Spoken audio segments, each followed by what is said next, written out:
प्यारे बच्चों, आइए दो बैलों की कथा का द्वितीय भाग, प्रथम भाग में जहाँ तक चर्चा हुई थी, आपको ध्यान है कि जब वो गया कि पत्नी के यहाँ बैल जाता है, वह पुनः लौट कर चला आता है रात्रि में, सुबह झूरी देखता है तो आप वहाँ देखें कि प्रसन्न चित्त हो जाता है और सभी लोग कहते हैं इन बैलों को अभिनंदन पत्र देना चाहिए। और सभी बच्चे और अन्य लोग जो वहाँ खड़े हैं वह बैलों के ऐसे व्यवहार पर प्रसन्न है। कोई गुड़ लाता है, कोई चोकर लाता है, कोई भूसी लाता है, सभी खुशी हैं। इस क्रम में वहाँ उपस्थित कुछ बालक आपस में प्रश्न करते हैं। बैलों की इस आत्मीयता, झूरी के प्रति ऐसी आत्मीयता को देखकर एक लड़का कह रहा है, अरे ऐसे बल किसी के पास ना होंगे।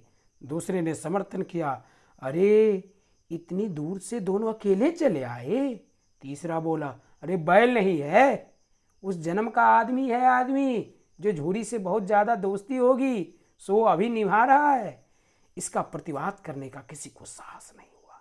यहाँ एक शब्द है इसका प्रतिवाद। प्रतिवाद मतलब होता है विरोध। इन चीज़ों का जो ये दोनों लड़के आपस में, तीनों लड़के बात कर रहे थे, इनके बातों को किसी ने नहीं काटा। आगे आइए।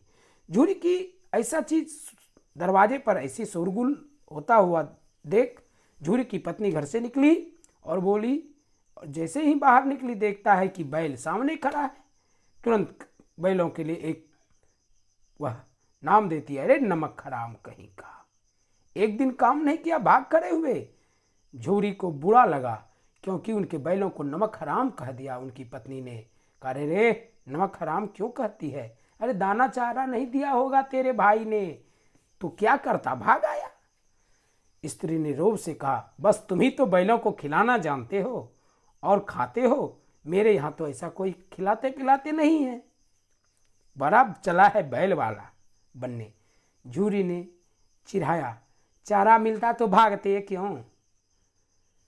स्त्री और चिढ़ी, भागे इसलिए कि ये तुम लोगों जैसे बुद्धुओं की तरफ बैलों को सहलाते नहीं, खिलाते हैं तो रगड़ कर जोतते हैं। ये दोनों ठहरे कामचोर, भाग निकले। अब देखूं कहां से खली चोकर मिलता है, सूखे भूसे के सिवा कुछ न दूंगी, खाए चाहे मरे। वही हुआ। अभी मजूर को कड़ी ताकीद कर दी गई। वहां जो नौकर था जो खाना देता था बैलों को, कह दिया, ये सुन ले, सूखे भूसे के सिवाय से कुछ मत डालना। मालकिन की आज्ञा हो गई। बैलों ने नाद में मुंह न डाला, फीका फीका सा, ना कोई रस न चिकनाहट। कहा, रे दोनों बैलों ने मन ही मन सोचा, ऐसा भोजन तो मुझे यहां नहीं मिलता था। झूरी ने मजूर से कहा, अर्थात मजदूर से कहा, थोड़ी सी खली क्यों नहीं डाल देता। मजदूर कहता है, मालकिन मुझे मार डालेगी। अरे चुरा कर डाल देना। ना दादा, पीछे तुम भी मालकिन की हो जाओगे, कौन बात सुने, बड़ी खड़ी खोटी सुनाती है। दूसरे दिन झूरी का साला फिर आया और बैलों को लेकर चला गया। 2-4 बार मोती ने गाड़ी सड़क में गिराना चाहा। हीरा ने समझाया, ना ऐसा मत कर। हीरा, क्योंकि हीरा सहनशील था, संध्या के समय तक घर पहुंचा। मोटी रस्सी में बांधकर उन्हें सूखा सूखा भोजन डाल दिया गया। दोनों बैलों ने अपना अपमान समझकर, दोनों बैलों को ऐसा अपमान कभी न हुआ था। इन्हें फूल की छड़ी से कभी झूरी न छूता था। उसकी टिटकारी पर दोनों दौड़ते थे। यहाँ मार पड़ी, आहत सम्मान की व्यथा थी, उस पर मिला भी सूखा भूसा। नाद की तरफ आंखें न उठाई। दूसरे दिन गया ने बैलों को हल में जोता। इन दोनों ने जैसे पौना उठाने की कसम खाई। वह मारते मारते थक गया, पर दोनों ने पैर न उठाया। एक बार निर्दयी हीरा की नाक पर खूब डंडे जमाए तो मोती ने गुस्से होकर, जब एक बार हीरे को मार लगी तो मोती गुस्सा हो गया और कहा, अब मैं इसे ना छोड़ूंगा। हंस और निर्णय किया और हल लेकर ही भाग गया। हल कहाँ, रस्सी कहाँ, जुआ कहाँ, जोत कहाँ, सब टूट टूट कर बराबर हो गया। अब देखें, हल, यहाँ क्या क्या है, हल, रस्सी, जुआ, जोत, सब टूट टूट कर बराबर हो गया। जैसे ही मोती ने हल को लेकर भागा तो हल में लगा हुआ सारी चीज़ें खत्म हो गई। वो टूट टूट कर बराबर हो गई। गले में बड़ी बड़ी रस्सियां न होती तो दोनों पकड़ाई में ना आते, दोनों भाग ही जाते। हीरा ने मूक भाषा में कहा, भागना व्यर्थ है, रुक जा। मोती ने उत्तर, तुम्हारी तो इसने जान ही ले ली थी अभी, अब की बार मार पड़ेगी। पर ने तो बैल में जन्म लिया है ना, मार से कहाँ तक बचेंगे। गया दो आदमियों के साथ दौड़ा रहा था, दोनों के हाथ में लाठियां थी। हीरा मोती ने कहा, ना भाग चलो, नहीं तो इसको हम मारेंगे अगर हमको मारेगा। हीरा कहता, मत, हम बैल हैं, हमारा काम, हम धर्म के प्रतीक हैं, हम अपना धर्म नहीं छोड़ेंगे, इनको मारना है तो मारने दो, हम तो काम कर रहे हैं। लेकिन जैसे ही गया और उनके सहायक बैलों के पास आते हैं, बैलों को देखकर वह भांप जाते हैं कि बैल भी गुस्से में हैं, अगर हम प्रहार करेंगे तो हो सकता है बैल भी हम लोगों को खदेड़ कर मारे। इसलिए वहाँ उन्होंने समझ दिखाई और वहाँ पर अपनी गुस्सा को टाल दिया, आगे बढ़ा। आज दोनों के सामने फिर वही सूखा भूसा डाला गया, दोनों चुपचाप खड़े। घर के लोग भोजन करने लगे। उस वक्त एक छोटी लड़की आई, सब लोग भोजन कर रहे थे। अचानक उस घर से एक छोटी बच्ची जो थी आई, दोनों के मुंह में रोटी देकर चली गई। पूरे दिन सूखा भूसा और अचानक 2 रोटी, और वो भी लड़कियों के हाथ से। हीरा और मोती सोचने लगा, आखिर ये लड़की कौन है।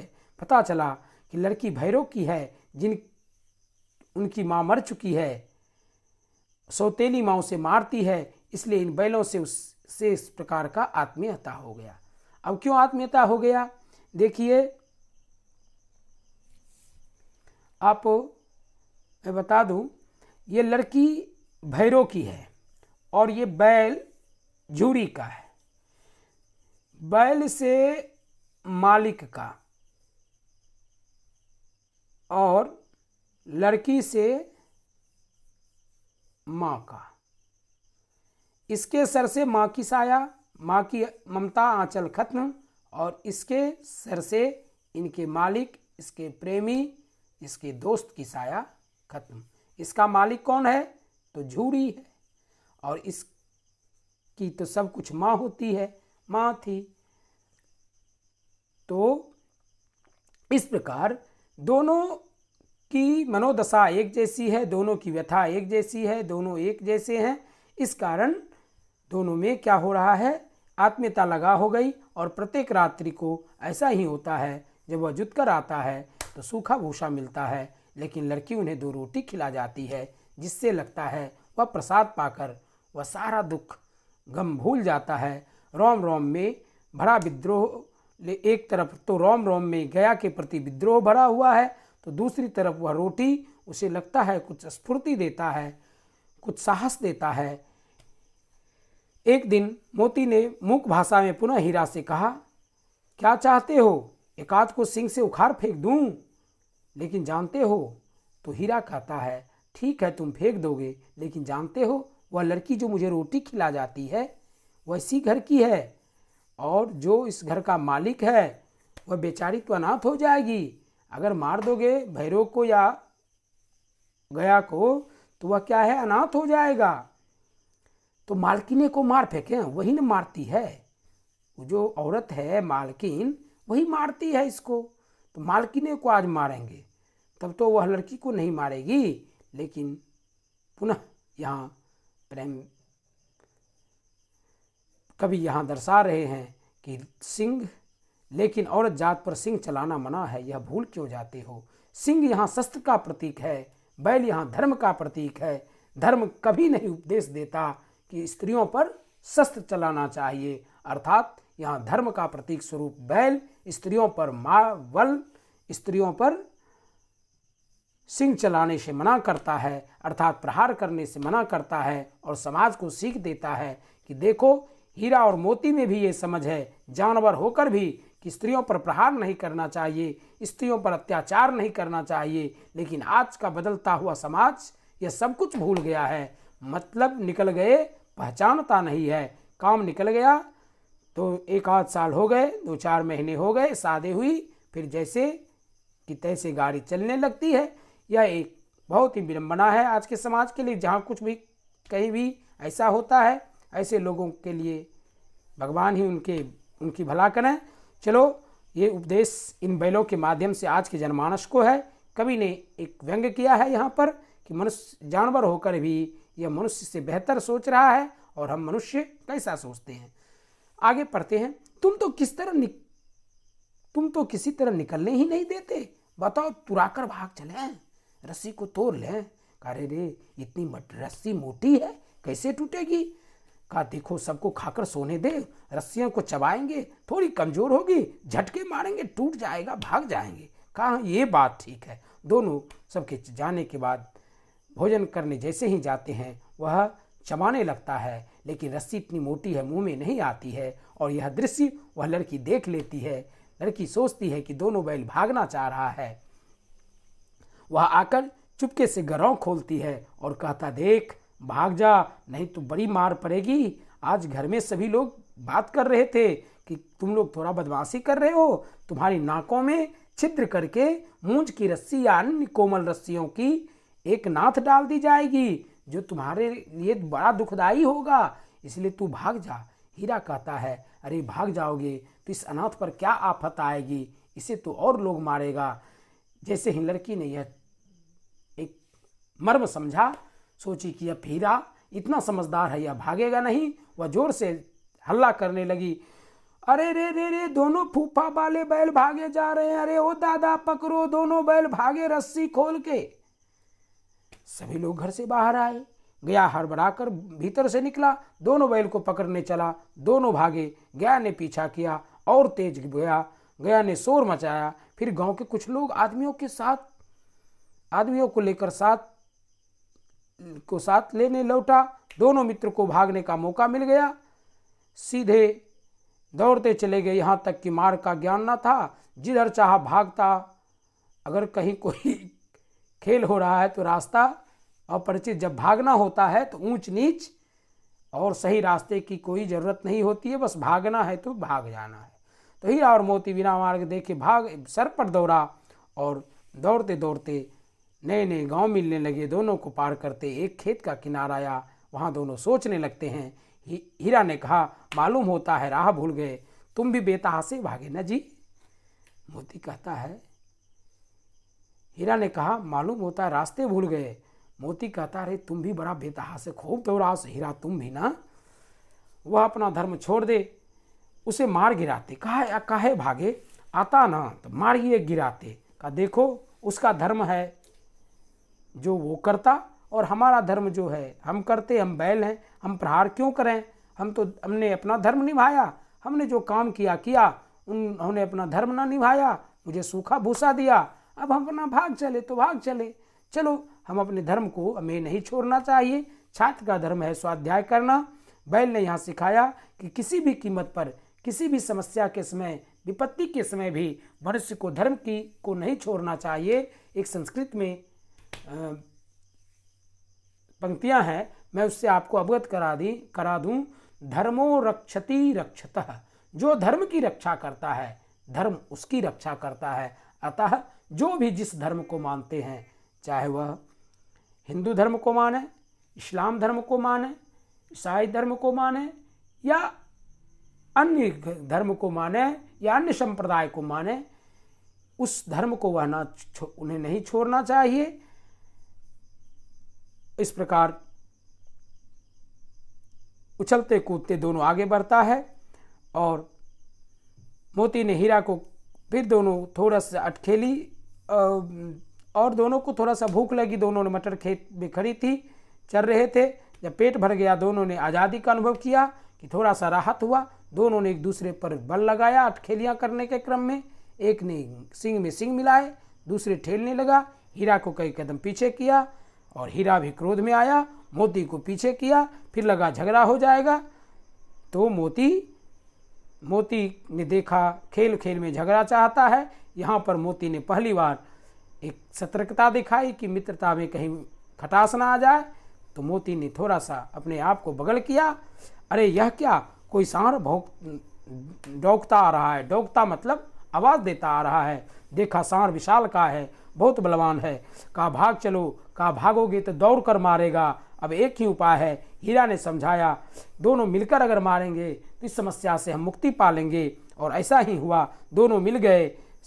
और कहा भागना कायरता है। कहा एक मैं बात बता दूं, हमें तब तक ही किसी चीज़ से डरना चाहिए जब तक कि समस्या सामने नहीं आ जाए, और जब सामने समस्या आ ही जाए उससे अगर भागेंगे तो हम विफल होंगे। इसलिए उन समस्या से लड़ने का प्रयास करना चाहिए, लड़ने की सोचनी चाहिए। अगर हम सोचें कि परीक्षा कैसे पास होंगे, परीक्षा छोड़ देते हैं, यह एक गलत नीति है। यह हमें सोचना चाहिए कि आ गया परीक्षा तो आ जाए, हम भी तैयार हैं, तू भी देख कितने कैसे प्रश्न देंगे, मैं भी तैयारी करूंगा, और तब किसी भी प्रकार की परीक्षा हमारे लिए एक समान सा मूल्यांकन हो जाएगा। हम उसको हंसते खेलते देकर निकल जाएंगे और अच्छे प्राप्त अंक करेंगे। यहाँ हीरा कहता भागना कायरता है। दोनों ने तो फिर बंदा 9 2 11 होता है, और जो दौड़ाए का जल्दी से सो, अरे हाँ आप देखो यहाँ पर यही उपाय है। दोनों ने एक साथ चोट करें। एक जैसे ही सांड आता है हीरा पर वार करता है, मोती पीछे से वार करता है। मोती पर जब वार करता है तो वह हीरा पीछे से वार करता है। इस प्रकार जब एक बार लगा हीरा का वह जान ही ले लेगा, तो मोती ने बगल से आकर उस सांड के पेट में अपनी सिंग गड़ा दी। और जैसे ही वह दर्द के मारे कराह कर मोती की तरफ झल्लाता है, हीरा ने पीछे से उन्हें सिंग दूसरी तरफ सिंग गड़ा दी। इस प्रकार वह सांड घायल होकर भागता है, दोनों उसका पीछा करता है, और इस प्रकार एकता में बल होता है, यह यहाँ दिखाया गया है। और उस विशालकाय सांड को इन दोनों ने मिलकर भगा दिया, और विजयनाद से मस्त अंदाज में आगे बढ़ता है। यहाँ से दोनों बैल, हीरा ने तिरस्कार किया। वह मोती कहता है सांड गिर चुका है, इसे आज मार ही देंगे। हीरा पुनः कहता है नहीं, गिरे हुए बैरी पर सिंह नहीं चलाना चाहिए, जो असहाय हो गया उस पर सिंह नहीं चलाना चाहिए। आज सामान्य व्यक्ति को भी, बिना अस्त्र शस्त्र वाले व्यक्ति को भी डंडे से पत्थर से आए दिन यह देखा जाता है कि भीड़ और झुंड किसी भी निर्दोष व्यक्तियों को, कभी किसी स्त्रियों को डाइन कहकर, कभी किसी संतों पर, कभी किसी भी प्रकार के धर्मों के लोगों को कब कौन व्यक्ति झुंड में पकड़कर मार देगा, यह कहना आज के लिए बड़ी ही भारत के लिए विडंबना है। आए दिन ये घटना होती है, मैं इसका पुरजोर विरोध करता हूँ, और ना इसे किसी को करने देना चाहिए, और अगर हो रहा है तो प्रयास करना चाहिए कि ऐसी घटना कोई ना करें। यह मानवता को शर्मसार करने वाली है। आइए पाठ पर लौटते हैं। हीरा ने किया नहीं, बैरी पर सिंह नहीं चढ़ाना चाहिए, वह गिर चुका है, उसके पास कोई अस्त्र नहीं है, यह सब ढोंग है। बैरी को ऐसा मारना चाहिए कि फिर ना उठे। अब तो घर पहुंचेगा वह सोचो, पहले कुछ खा ले तो सोचे। सामने मटर का खेत है, घुस जा। दोनों ने खा ही रहे थे, 2-4 ग्रास लिए ही थे मुंह में, 2-4 ग्रास मतलब 2-4 बार ही खाए थे कि उधर से लाठियां लिए दो मित्रों ने उन्हें घेर लिया। हीरा तो मेहर पर था, निकल गया। मोती सींचे हुए खेत में था, वह पैर धंसने लगा और वह पकड़ा गया। मोती के पकड़ा देखकर हीरा वहीं खड़ा रह गया और संकट में फंसे अपने मित्रों को साथ दिया। और चाहता तो हीरा भाग सकता था, लेकिन नहीं भागा, और मोती के साथ वह काजी हाउस में जाकर बंद हो जाता है। यहाँ यह बताया गया कि सामान्य आज का आदमी अगर देखता है कि मित्र बुरे परिस्थिति में फंसा है तो वह वहाँ से भाग जाता है। यहाँ तक कि वह पूछे जाने पर भी कह देता है नहीं, मेरे साथ तो नहीं था। लेकिन यह एक जानवर है जो सीख देता है कि विपत्ति के समय भी मित्रों का साथ देना चाहिए। और संस्कृत में एक श्लोक है, विपत्ति कसौटी जे कसे से ही सांचे मित। विपत्ति के समय ही सच्चे मित्र की परीक्षा होती है। इसलिए यहाँ पर दिखाया गया कि मित्र जैसा भी हो, कैसा भी हो, उसे केवल सुख के समय नहीं, दुख के समय भी साथ देना चाहिए। यही सच्ची मित्रता है। श्री कृष्ण और सुदामा साथ पढ़ते थे, खेलते थे। जब इन सुदामा के पास कुछ नहीं रहता है, वह भी विप्र ब्राह्मण है, तो वह कृष्ण के पास जाता है, और दुख के समय कृष्ण ने जो सहायता की उसके लिए आज पूरे संसार में कृष्ण और सुदामा की मित्रता सर्वोपरि है।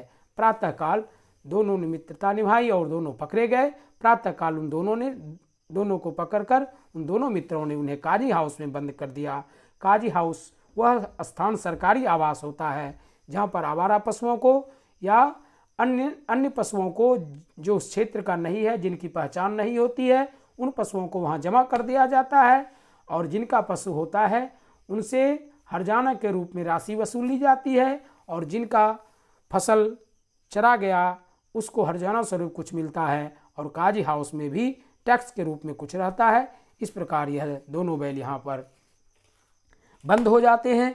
शेष इस पाठ का भाग हम लोग पार्ट 3 में करेंगे, क्योंकि यह एक बहुत ही थोड़ा सा बड़ा चैप्टर है। इसको अगर एक बार लेते हैं तो संभव नहीं है, अतः इसको हम तृतीय भाग में लेकर चलेंगे जहां इनकी पूर्णता करेंगे सारांश के साथ। तो बच्चों, इसे आप ध्यान से सुनें और इससे जो प्रश्न समस्या बने उसको आप मैसेज करें और मुझे बताएं, ताकि मैं इस पाठ अंतर्गत जो समस्या आई उसका मैं समाधान कर सकूं। और आपसे रिक्वेस्ट है कि इसको जितना ज़्यादा हो लाइक करें, शेयर करें। आप सबों को बहुत बहुत धन्यवाद, आशीर्वाद। आइए इन्हीं शब्दों के साथ पार्ट 2 के भाग को विराम अवस्था में ले चलते हैं। पुनः मिलते हैं पार्ट 3 में। धन्यवाद।